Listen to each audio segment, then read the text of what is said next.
Egypt के pyramids को जिन्होंने भी बनाया था, आपको ये जानकर हैरत होगी कि उन्हें हमारे अर्थ का एक्यूरेट साइज मालूम था। जी हाँ, आपने बिल्कुल सही सुना, ये कोई हवाई बात नहीं है, बल्कि पिरामिड की साइज को केयरफुली देखने में और समझने में मालूम पड़ता है कि इसको बनाने वाले 4500 साल या उससे भी पहले अर्थ के एक्यूरेट साइज से अच्छी तरह वाकिफ थे।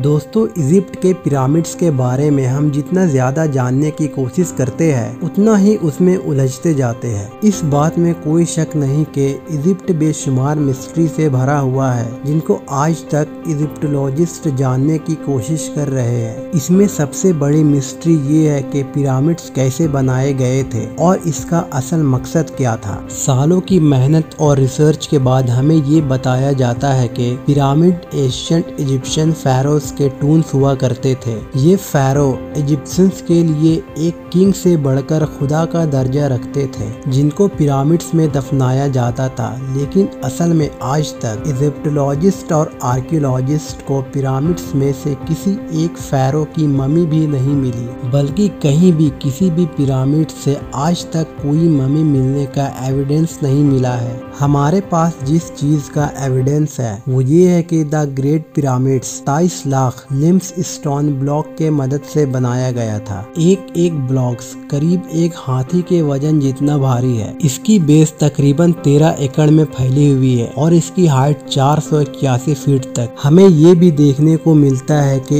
इन तीनों पिरामिड्स के Easter wall and Wester wall बिल्कुल सीधी नॉर्थ पोल की तरफ जाती है। इतने बड़े स्ट्रक्चर को हजारों साल पहले आजकल के मॉडर्न कंपास जितने एक्यूरेसी से नॉर्थ पोल की डायरेक्शन में खड़ा किया गया था, जिसमें कोई दोहराई नहीं है। ये वो सबूत है जो आज भी हमें देखने को मिलता है। सिर्फ इतना ही नहीं, बल्कि पिरामिड के बेस का लेवल 0.75 इंच जितना एक्यूरेट है। आप में से जो इंजीनियर्स है उनको अच्छी तरह से मालूम होगा कि 3 एकड़ जितने का इतना एक्यूरेट लेवल आजकल के मॉडर्न लेजर लेवलिंग सिस्टम के जरिए ही हासिल किया जा सकता है। हत्ता कि हमारे पास इस चीज का भी एविडेंस है कि पिरामिड्स के चारों साइड वॉल, जिनको 5 टन वजनी इन स्टोन ब्लॉक्स को रख कर एक खास एंगल में खड़ा किया गया था। इन चारों की लंबाई एग्जैक्टली 230 मीटर है। अगर इन चारों में कोई डिफरेंस है तो वो 2 इंच से ज्यादा का नहीं है।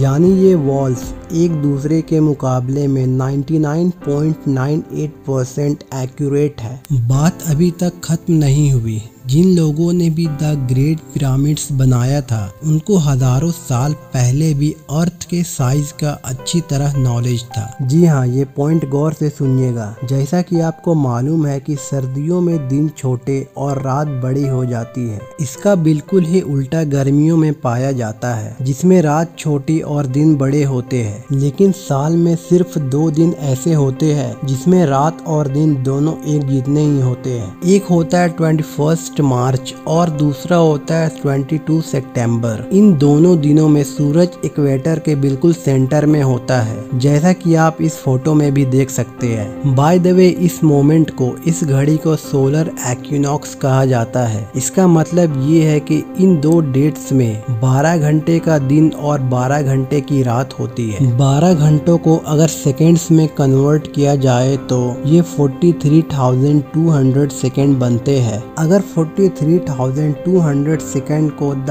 ग्रेट पिरामिड्स के हाइट से मल्टीप्लाई किया जाए तो उसका जवाब आता है 6,333 किलोमीटर। ये उतनी ही लंबाई है जितनी अर्थ के पोलर रेडियस की है। अगर परसेंटेज में देखा जाए तो पिरामिड्स बनाने वालों की कैलकुलेशन 99.63% एक्यूरेट है। अब आप सोच रहे होंगे कि ये कोई कोइंसिडेंट है या कोई इत्तेफाक है, लेकिन पिरामिड्स की बेस की पेरीमीटर जो कि 0.921 किलोमीटर है, उसको अगर 43,200 से मल्टीप्लाई किया जाए तो उसका जवाब आता है 39,804 किलोमीटर। आपको ये बात जानकर हैरानी होगी कि ये सरकमफ्रेंस ऑफ अर्थ यानी अर्थ के पूरे एक गोल चक्कर के मुकाबले में 99.34% एक्यूरेट है। कोइंसिडेंट तो सिर्फ एक मरतबा मर्तबा होता है, लेकिन 99% से भी ज्यादा एक्यूरेट रिजल्ट, वो भी 2 मर्तबा आना, हमें एक गहरी सोच में डाल देता है। कई लोगों का अभी भी मानना है कि ये अभी भी सिर्फ एक इत्तेफाक है, लेकिन जैसा कि अभी हमने जाना 43,200 जिसका ताल्लुक सोलर एक्विनॉक्स से है, ये एक और जगह पर अपना सबूत दे रहा है। नॉर्मली देखने पर पिरामिड्स की 4 साइड नजर आती है, लेकिन असल में ये 4 साइड नहीं बल्कि 8 है। जी हाँ, ये 8 साइड्स सिर्फ सोलर एक्विनॉक्स वाले दिन ही ऊपर से देखने पर नजर आते हैं। ये डिस्कवरी पहली बार 1940 में एक ब्रिटिश एयरफोर्स पायलट ने की थी, जब वो पिरामिड्स के ऊपर से गुजर रहा था। अब सवाल ये खड़ा होता है कि हजारों साल पहले पिरामिड्स बनाने वालों को अर्थ पोलर रेडियस और इक्वेटर का सरकमफ्रेंस मालूम पड़ा तो आखिर कैसे? इजिप्ट के पिरामिड्स हमारी सोच से भी ज्यादा कॉम्प्लिकेटेड है। ये तमाम फैक्ट्स जानकर यकीन करना मुश्किल हो जाता है कि इनको 4,500 साल पहले एक कदीम दौर में बनाया गया था। क्या उनके पास कोई जादुई ताकत थी, या फिर वाकई किसी और मखलूक ने उनकी मदद की थी, या फिर इनको इजिप्शियन ने बनाया ही नहीं था? Graham Hancock fingerprints of the God के ऑथर है। उन्होंने पिरामिड्स के ओरियन कॉन्स्टिलेशन के 3 स्टार के साथ लिंक करने की थ्योरी दी थी। इन थ्योरी के मुताबिक गीजा पिरामिड्स की पोजीशन ओरियन कॉन्स्टिलेशन के 3 स्टार से एग्जैक्टली मैच करती थी।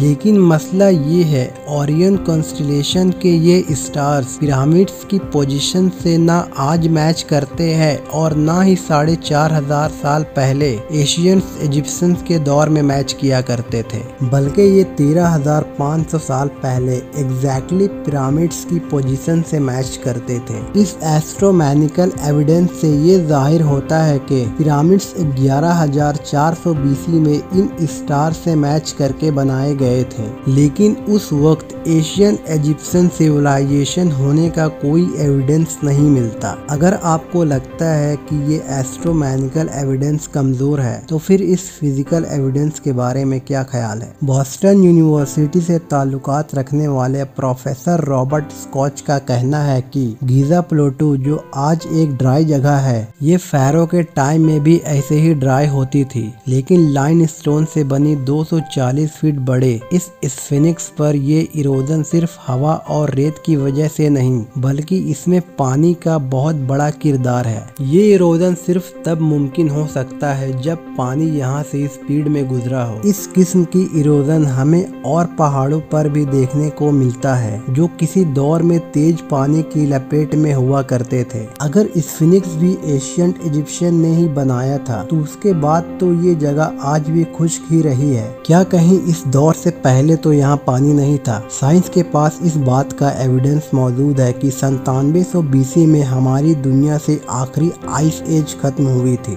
ग्लेशियर पिघल कर पानी बन गए थे और समुद्र का लेवल 500 फीट से ज्यादा बढ़ गया था। इस इवेंट के दौरान अच्छा खासा पानी इस जगह से गुजरा होगा जहां आज ये स्फिंक्स मौजूद है। पिरामिड्स को अर्थ का साइज और एक्यूनेक्स के साथ कनेक्शन, इसका ट्रू नॉर्थ को फेस करना, लेजर लेविंग जितना एक्यूरेसी से इसका बेस का लेवल होना, यहाँ ममीज का ना मिलना और पिरामिड्स की वॉल का 99.98% एक्यूरेट होना, ये सब हमें इशारा देती है कि शायद इनको इजिप्शियन ने नहीं बल्कि किसी और सिविलाइजेशन ने बनाया था, जो पास्ट में काफी एडवांस थे।